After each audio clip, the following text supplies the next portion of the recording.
Good evening, everybody. Thank you for joining us tonight. Today, we have two very special guests tonight joining us.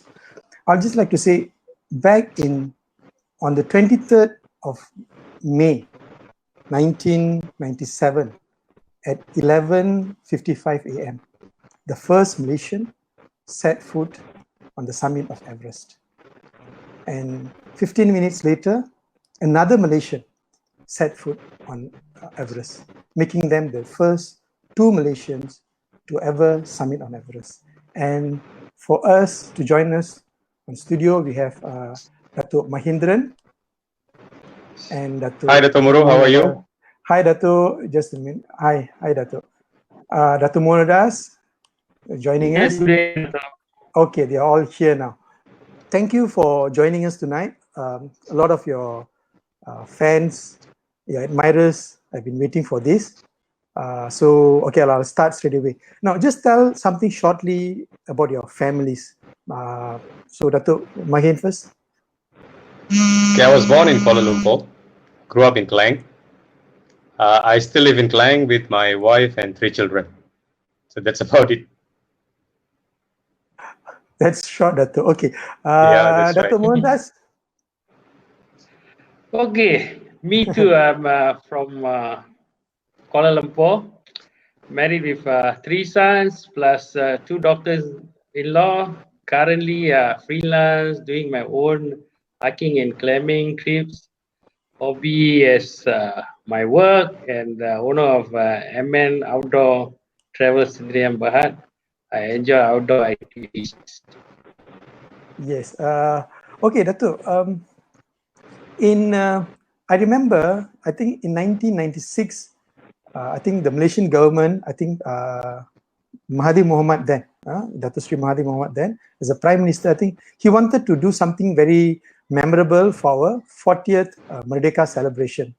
So he wanted to send Malaysians to Everest. How did you all get to take part in that expedition? What made you all decide to participate in it? So who's going to go first? Anyone? Okay, Datuk N.Mohanadas. Okay, what decided to go? In simple, opportunity doesn't knock twice your door, and that's why I'm here today. So you decided to go for it? Yes, this is a first time in Malaysian history. I think it's the most expensive climbing in Malaysian history, and we was given opportunity. So opportunity always doesn't come twice. True. Datuk Magendran. Okay, Dato. Actually, there's a long history behind this, but I just want to carry keep on. it short. Share it with us. Share it with us. We have time. Okay. Because you know, this Malaysia Everest 97 project, you know, it was actually mooted. The idea to climb Everest was mooted long ago back in 1983. Okay, when a group of Malaysians 83. Okay, when a group of Malaysians went to Nepal to climb a mountain called Mount Kalapata. Out of 16, 12 managed to climb the peak sometime in December 1983. And when they came back in 1984, they decided to prepare a team and to climb Mount Everest 10 years from there. That's what happened. So, as a follow-up activity, this team founded the Malaysian Mountaineering Association in 1986, and a memorandum of understanding to undertake the Malaysia Everest 97 project was signed by the Malaysian Mountaineering Association and the Ministry of Youth and Sports at the time in 1988, and they booked a route to climb Mount Everest back then. That was in 1988, and from then on they have been working. We were not a part of the Malaysian Mountaineering Associations then, but this group of people who started the association, they have been working, you know, to realize this dream since then. So there were a lot of constraints, especially finance, and the project only took off in 1994, late 1994, and that's when the association had some funds to kickstart the project. So that's how it began. And during that time, I was already a member of the Malaysian Mountaineering Association, and I was an ESCO member of the association. So just like what Dr. Mohan said, so I took the opportunity because it is the first of its kind for Malaysia. And I know that, you know, if I blow this chance, I am not going to get another. So I made full use of it. How was the selection process, Dato' Magen? It was advertised in the club's bulletin. And also, if I'm not mistaken, also in one or two local newspapers, you know, telling the general public that, you know, the Malaysian Mountaineering Association, together with the Ministry of Youth and Sports, will be undertaking a project called Misi Everest 97 at the time. It was not really named as Malaysia Everest 97 yet. Misi Everest 97. And all those who are interested in joining the selection process may apply. When the advertisement was out, about 120 applicants applied to join the selection process. It was a very long process. It took us almost 2.5 years. 2.5 years. And we had to go through many processes, you know, in terms of training, physical fitness tests, and so on, both locally and also abroad. And finally, after almost 2 years of training, they selected 20 climbers to undergo the last phase of training. Okay. So that's what happened. Okay.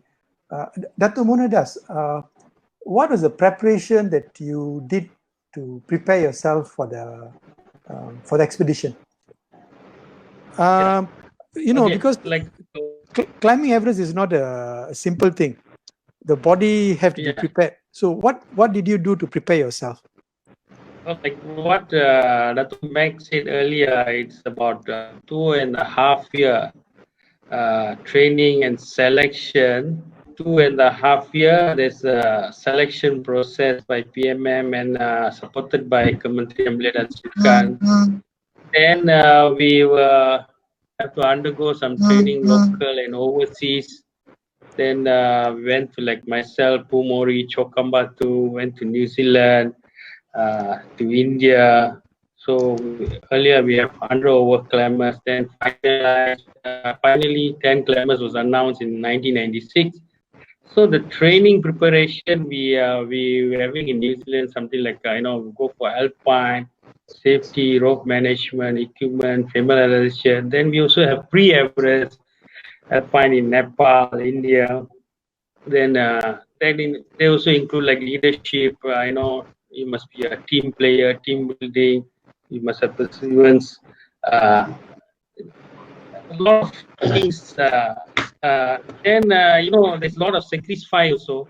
You know, need to leave the family during training. Kids still schooling. Obtaining leave is very difficult. You know, if you take unpaid leave, and some of them, you know, they're better than us, but halfway they give up due to financial, you know, reason. Sometimes family member doesn't allow, or some of them just newly married. You know, these are challenges. Okay, Datuk Magen, how about you? Any special preparation to prepare the body and mind? It's about the same. It's about the same. The training was vigorous. All right. So as I mentioned earlier, there were 120. So the first phase of selection process was held in Mount Kinabalu back in 1995, and many gave up. Many gave up. When we came back from Mount Kinabalu, there were about 50 odd of them only. In fact, out of 120 applicants, not all made it to Mount Kinabalu. Some were not selected based on interviews and other physical fitness tests. Right? All those were selected, were taken to Mount Kinabalu. We were there near the summit, near Sayat, and we camped up there for about 7-8 days. So we had the opportunity to climb almost all the peaks on that plateau, and we did other trainings like rope management, rock climbing, and so on. And we came back to Kuala Lumpur, and there was a shortlisted name, for further training. Some gave up after Mount Kinabalu. Then we continued with our training locally in the military camps for team building and other courses. And then our first snow and ice climbing exposure was also in 1995 in the Kulu Manali region in India. So we were attached to the Manali Institute of Mountaineering at the time, and we were taken into the mountains, and we were in the mountains for about 33 days. Wow. And we were trained by the locals over there, and at the end of that training, the local trainers sent an appraisal report to the selection committee members in Kuala Lumpur, and based on that training, there were further shortlisting. So every time when we went for a training program, there will be shortlisting. Okay. So we went to some of them went to Nepal. Like Datuk Mohan went to Nepal several times, but I never got a chance to go to Nepal during my training period. I was only sent to, because there were too many of us. At times we were divided into two groups. Okay. So coincidentally, I had always been on the Indian group, that trained in India. Likewise, Datuk Mohan has been to Nepal. He had a chance to be in Nepal prior to the actual Everest expedition. Okay. Same thing in 1996. We were sent to New Zealand for high altitude alpine training course. That's when we were exposed to all those self-arrests. How do we rescue ourselves in case if we get stranded out in the snow, out in the wild? Okay. Those kind of trainings. And then we came back to Kuala Lumpur, and in 1996 we went on a pre-Everest expedition. Again, we were divided into two different groups, 10 of us, including Datuk Mohan. We were a part of an expedition to India, in the northern part of India, and we tried to climb a mountain called Mount Chakamba 2. Mount Chakamba 2. And there was another group of climbers, another 10 of them. They were sent to Nepal to climb Mount Annapurna 4.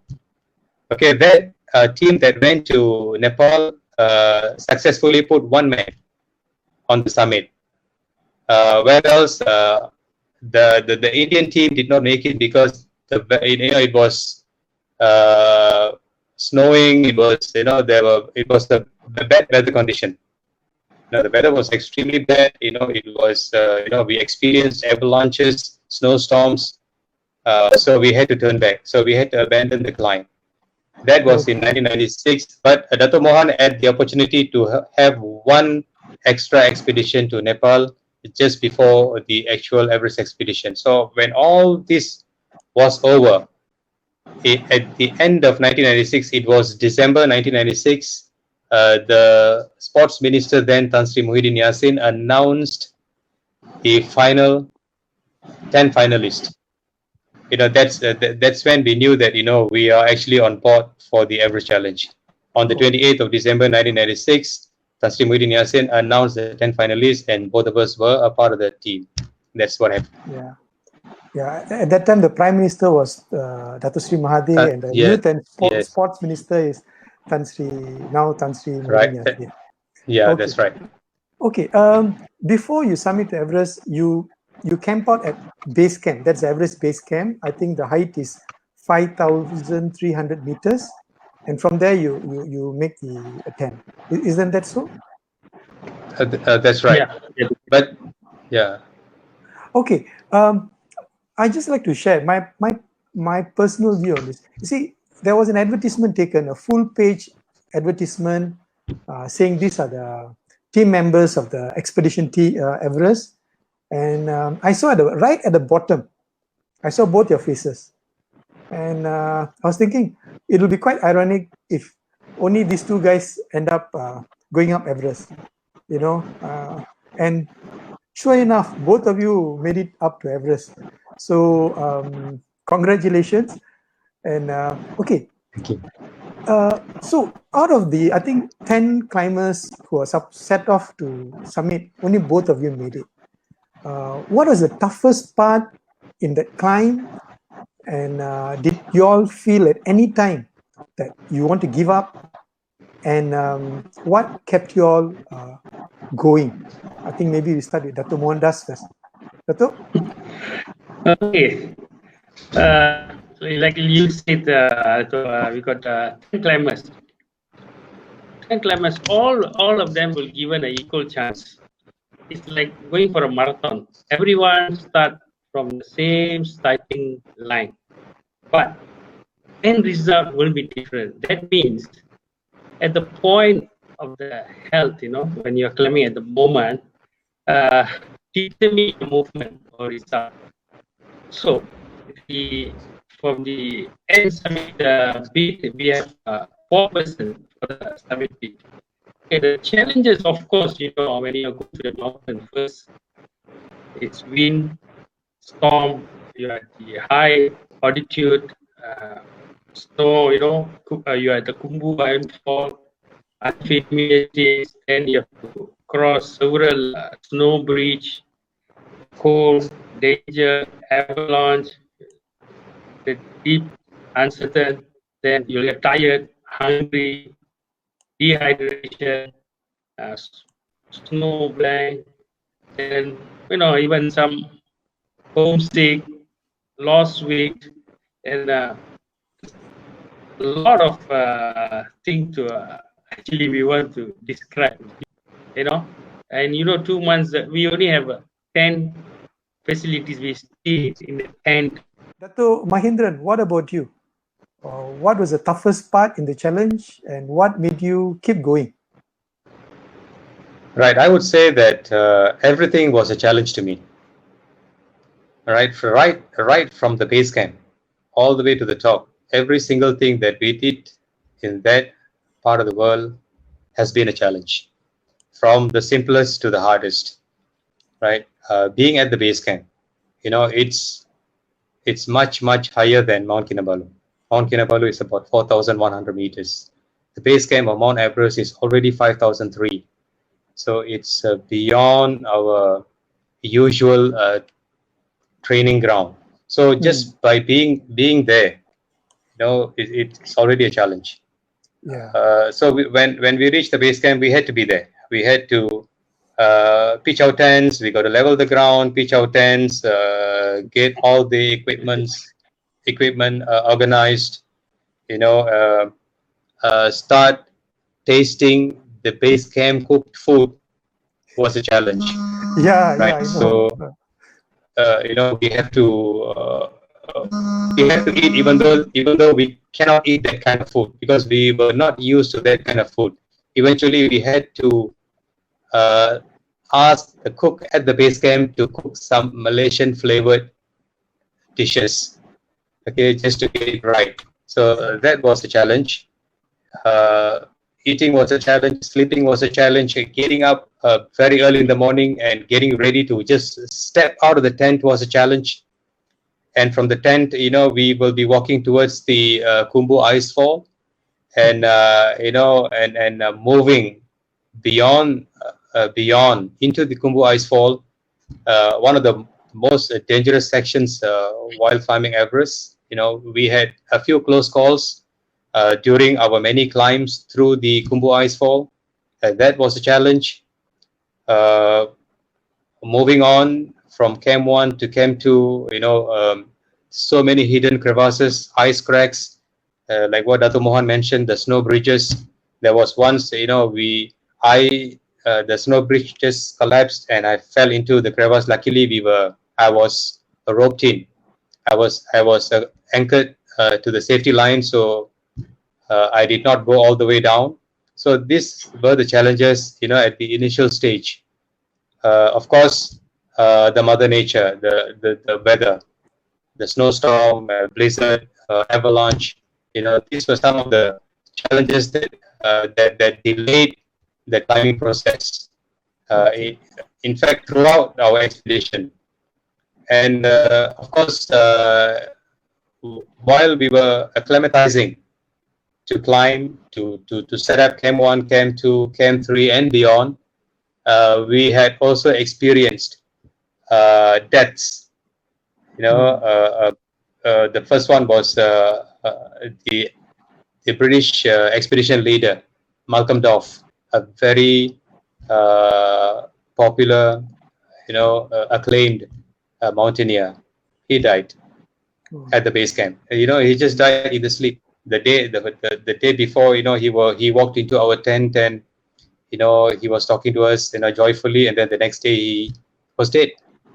And later on, during our first attempt to summit Everest, we lost our Sherpa. So of course, we were sad, and these are the setbacks that we had. He died, or he was the Sherpa? He died. He fell to his death. So these were the setbacks. But fortunately, there were 180 climbers with the same intention. In base camp, 180 climbers, 12 team members, 180 climbers with only one intention, that is to summit Mount Everest.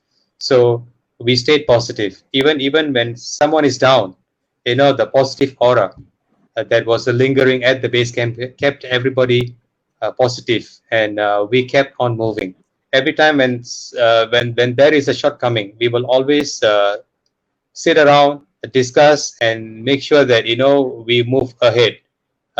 We will talk about all the positive things and just keep moving ahead, because it wasn't anything personal, because it was a team effort, and the main intention was at the time to carry the Malaysian flag to the summit of Mount Everest. So that kept us going.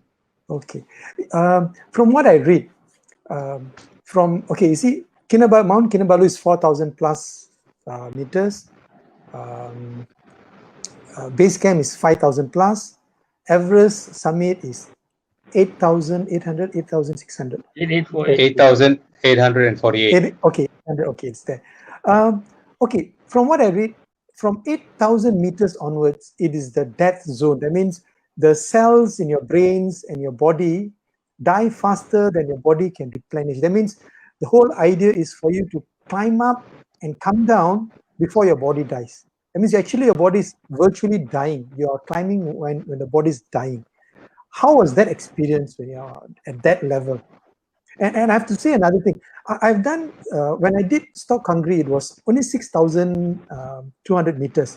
But there was one point where, just at that level, I can breathe, but as if it was somebody was choking me, it's like somebody was strangling me. The air is going in, but somebody was strangling me. And even a single step took so much of effort. So you guys did it at 8,000 meters. How did you all do it? Please share it with us. Okay. That was on the 22nd May 1997. 22nd May 1997. Okay. That is when you say 8,000 meters as dead zone, it's 26,400 feet. Of course, we are using oxygen because oxygen level there is insufficient to sustain, like what you said, human life for extended time. Physical performance also decrease at the escalating rate. So now we must climb with courage, determined drive rather than more acclimatization. Of course, it is a slow date. So we are there moving about almost midnight to summit, and we are 4 of us. We got another 848 meters because 8,000 is 848. So it's like going 2 round football. And took us about 13 hours, Meg, 13 hours, 13 hours, up and down. We take about 20 hours. 20 hours. 20 hours. 20 hours up and down, 848, 4 hours. And one earlier was our late Fauzan give up earlier. He said he's not feeling well, he got stomach problem. Then early in the morning again, Gary said, no, I'm feeling like I have a frostbite or frost nip. He said, I don't want to continue. And only both of us. So we are at the morning somewhere, it's so cold. So we can, we are like above the cloud. And we keep on moving. And we have seen, we are ascending, but there's a lot of people descending. So, and one of the team, I can sit, our trainer also is there, from New Zealand. They're also doing the expedition there. And we keep moving because we also have, people from base camp encourage us keep moving because we can communicate via walkie-talkie. And we keep on moving. So finally, around noon, we managed to reach the summit. Okay. Datuk Magendran, do you want to add anything? Yeah, you mean the last summit push? Yes. Right. I know most of it. Datuk Mohan has already mentioned most of it. Okay. So that was actually the last card that we had, because the weather was closing in. Okay. The weather was closing in. We were supposed to make 3 summit attempts, just in case if the first 2 fail. And there were supposed to be 5 finalists. There were supposed to be 5 finalists, and I'm sorry, 2 summit attempts. So the plan was 3 climbers go first. That was the initial plan, but it did not work because out of that 5, 1 had to withdraw because of health reasons. So there were only 4. So the lead Sherpa at the time suggested that it is you cannot do 2 attempts with 4 climbers. Let's all do it together, because there are only 4. Okay. So it's not advisable to have such a small team of climbers. So initially it was like first team moved to camp 4, the second team will stay at the base at camp 2, and then when the first team moved towards the summit, then the second team will move towards camp 4, just in case if the first team don't make it. Okay. Then they will come down and the second team will just go up. If the first team make it, then everybody comes down. Everyone comes down. So because as I mentioned, it was the flag that was supposed to go up. It wasn't about any of us. All right. But since there were only 4 of us, that plan didn't work. So all of us went. Our first attempt failed during the first week of May. We lost 1 Sherpa. So we had to come back, and since we lost the Sherpa, the weather was bad. The weather was extremely bad until the 18th of May. So on the 18th of May, we left base camp and we reached camp 2 on the same day. And when we reached camp 2, the weather turned bad again for another 2 days. So we were holding on at camp 2 for another 2 days. And on the 21st, is that right, Mohan? So on the 20th. On the 18th. On the 23rd. 23rd summit. From base camp. 23rd is summit. So on the 21st morning, so the whole of 19th and 20th, the weather was extremely bad. So on the 21st morning, we left camp 2 and we climbed up to camp 3. On the 22nd, we left on the 20th. We left camp 2 on the 20th, we were at Camp 3, and on the 21st we went up to Camp 4, and on the 22nd, I think, 22nd from Camp 4 we went up to the summit, right? So of course, we did not expect the late Muhammad Fauzan and Gary Chong to give up, because we were actually expecting to be on the summit, all of us. We had this strong spirit, and we believed that all the four of us will be on the summit, but unfortunately the two could not make it. So we continued, and we reached the summit by noon, 23rd of May 1997. And there we were one of the last, because that's what Datuk Mohan said. A few of them were already coming down because they reached much earlier. And there were only 22 climbers. Only 22 climbers summited Everest on that day. Okay. Only 22, 10 foreigners and 12 Sherpas.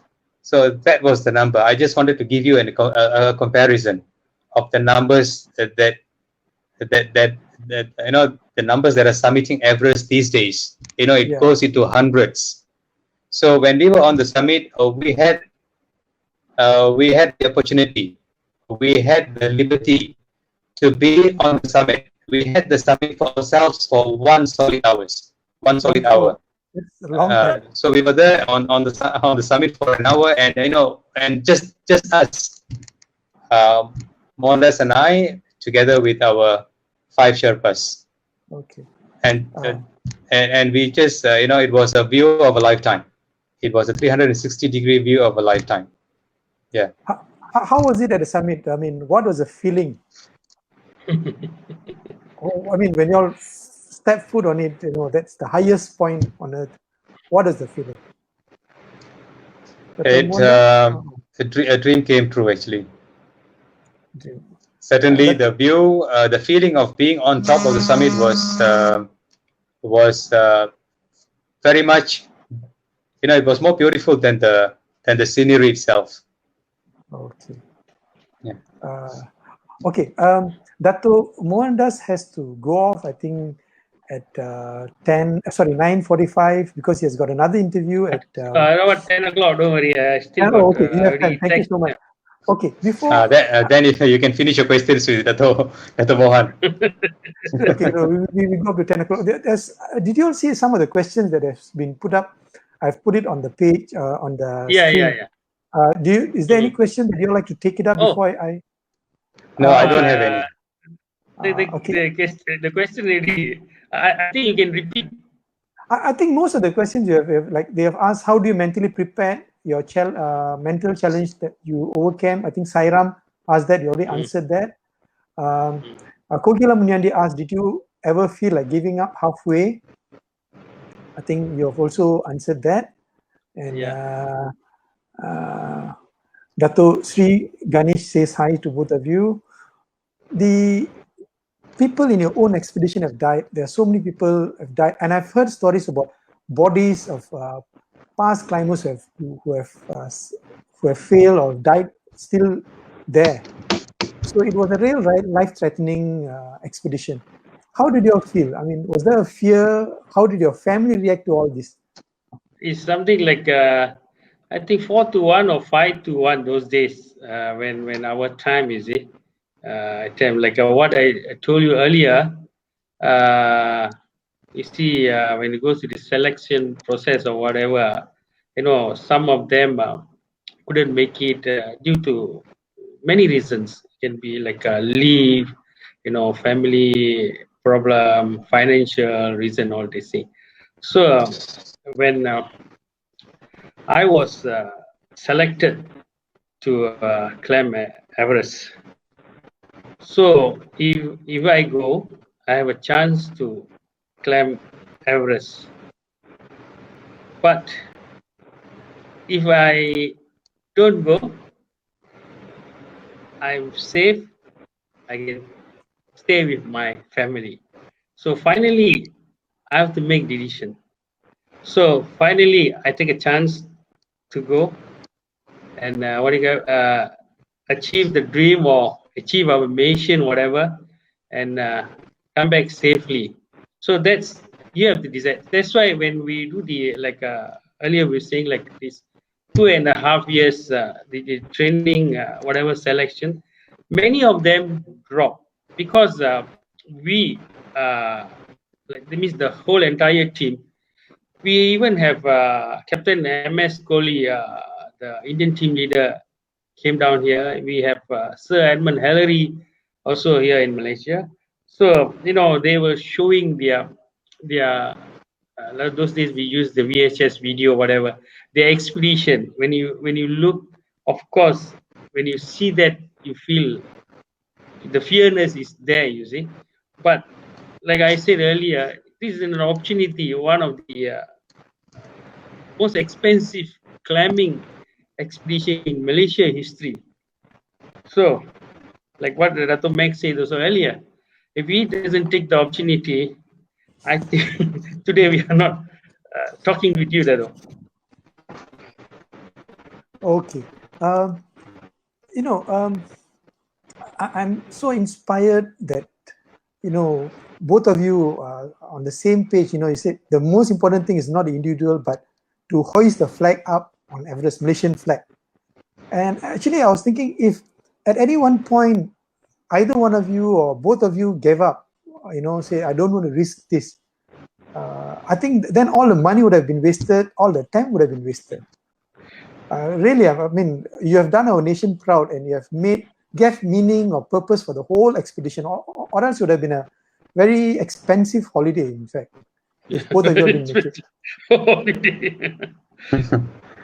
Right. Yeah. See, Mohan and I, we have been 10 mates throughout the expedition. Okay. From base camp all the way to camp 3. Only in camp 4, we had to be separated, right? So we have been 10 mates all the way through, and we only discuss about how to get to the top. Never did we spoke about giving up. I say so. Each and every member of the team, even those who actually gave up, one principle, which is a man's life is anytime more precious than the summit. Yeah. Right. So when a person is not well, unfit to climb, the best decision is to turn back. So that's what they did. But at the end of the day, it was still a team effort, and everybody was, each and every one of us were driven by certain kind of force to get to the top. You see, I have been a teacher. I've always been a teacher. And even during my training and climbing, I was teaching. So I face my students every day. I talk to them about how not to give up. I talk to them about perseverance. I talk to them about how to plan, how to execute a plan. So now that I'm climbing Everest, this thing was actually haunting me while I was climbing. I just don't want to go back to school as a person who did not reach the summit. That was another driving force.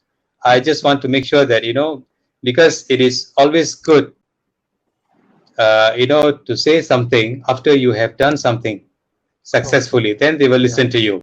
Otherwise, they won't listen to you. So that was one of the driving forces that I had, that I want to make sure that, I want to go back to school and I want to face my students and my colleagues as a person who has successfully reached the summit, not as a person who has, given up halfway. That's one of the things.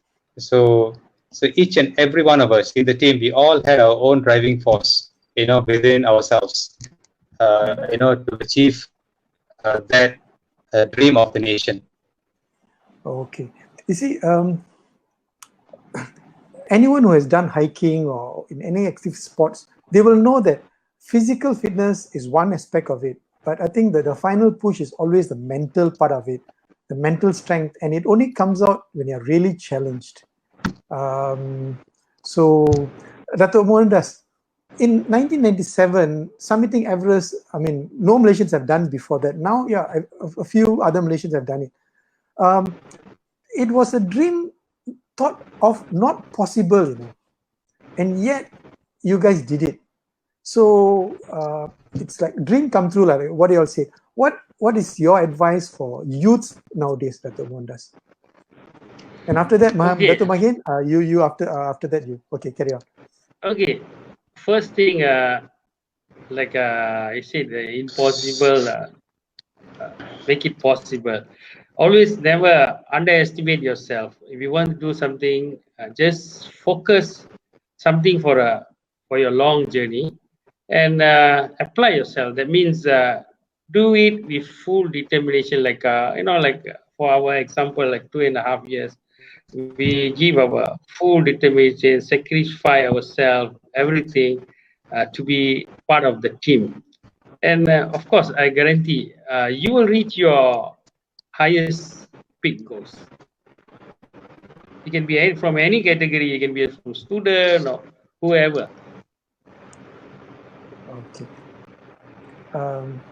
Datuk Mahin, what advice do you have for our youths, Malaysian youths? Right. See, when you have to love something, right? We cannot do something just because we want fame. That's what I think it is. I'm not doing this because of fame. I'm not doing this because I want to be liked by many people. I want to show that I am so and so. It's not that. Yeah, you're a very private person. I can see that. So it was we did it because we were part of the association. We did a lot of activities in the jungle. Okay, outdoor activities, including mountain cleanup. Because we love the jungle, we love the mountain. So we will make plans to go into the mountains to clear the garbage, the litters that has been thrown in. These were the things that we were doing. So besides that, I've also started climbing. So it's not. So one has to have that passion, and success does not come overnight. It has taken us a very long time. So planning is important. Start small, but think big. You have to start small, one at a time, and always plan. You have to have plan A, plan B, and another sad thing is I have seen, Malaysians, for example, going up to Nepal, hiring the wrong agency, get into trouble in the mountains, accidents, fatal accidents. This has happened before. So for those who wants to trek, either in Nepal or in India, in any other parts of the world, get the right trekking agency, get information, get the right trekking agency. Sometimes it is a little bit more expensive than the ones that you find, because now there are a lot of hundreds and thousands of trekking agencies. Everybody wants to make some money, so we have to make sure that our take care of our lives, because we want to continue doing what we love. So we have to stay healthy. So there are a lot of things to think about. Don't just jump into conclusion. So plan properly. Sometimes it may take a little longer than what we expect, but it is better late than never. So, and the other thing is, there, as I mentioned earlier, there were 20 of us in the team. When the 10 of us were selected to be on the final list, it doesn't mean that the other 10 were not good. I would say that all of us, almost all of us, were equally good. But the problem was some of them were not selected simply because they could not work with the others. They weren't a team player. They are good, in their own rights, and some of them thought that they are better than the others. So that was another thing. So mountaineering outdoor activity is a team activity. You cannot go into the mountains alone. You have to work with a couple of people, at least another person, you know, uh, to to to make sure that we are safe. To make sure that when something is wrong with us, we have got somebody to rely on. These are the things that we need to consider when thinking about outdoor activities, especially climbing or trekking. So be a good team player. Consider and respect team members, because we know when we trek, we will understand the real them. Okay, so we need to adjust, we need to make adjustments, we need to accept, we need to respect, and we need to work as a team to be successful. Okay. How has your life changed since the summit? Datuk N.Mohanadas first? Life. Or is it I the can same? tell you, I can't describe. Actually, tremendously compare. After we come back, of course, we are part of the celebrity. Everywhere we go, everybody wants to talk to us, like to know our story, like to share the expedition, what happened, and of course, I think both also from our working place, we got a couple of promotions in our career, and life change. Currently, I'm doing my own. When there's a demand, just one product, only hiking. Datuk, tell us the name of your company, Datuk. Your M.Mohanadass Nagapa. M.N Outdoor Travel is in the Facebook. And all the activity I will post. Due to COVID-19 this year, I think there's so far all the things been postponed.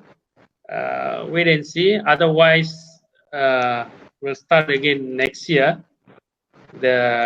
Next year there's few hiking trips, and we also are planning our Silver Jubilee. That's the 25th anniversary in year 2022 to base camp. So at least we were going to bring the crowd. You don't expect everybody to go to Mount Everest. At least they can go to the base camp. So we are planning one. There's no pipeline, and of course, in tremendous change means in social life, everything is changed. Everything, because the way that people look at you and the way you socialize definitely is not what you did 20 over years ago. But we still, if you call me for a coffee shop, drink a teh tarik, I still will come. Don't worry about that. And we still do hiking. We still maintain what I've done before. And Datuk Magin, before you go, before you say, I'd just like to say, I've met both of you all, bumped into you all at Bukit Gasing during hiking, and I can tell the audience that the both of you are the most down-to-earth, unassuming, simple guys. Like for us, you guys are legends. So, but to see legends there, just like you say, willing to come for a teh tarik or coffee, thank you. Datuk Magin, how about you, sir? How is your life? Okay. After the expedition, of course, people see me differently as a person who has reached Mount Everest as a sports icon. And it has been a difficult time for me to actually keep up to that expectation. I think I have been doing okay. Otherwise, I can, I live in Klang, and there is this little India in Klang. I can just freely walk into any restaurant, and I can just have my teh tarik, and nobody will know who I am. Yeah. So that part of it's fine. So as long as you see, like Datuk Mohan is wearing his Everest jacket, so you can see. So if we wear that jacket and we walk around, then I think people will recognize me. Otherwise, I think I can just pretty much walk into any restaurant or any shop, and once in a while, once in a blue moon, somebody will say, "Hi, how are you?" and whatnot. Otherwise, life is quite carefree.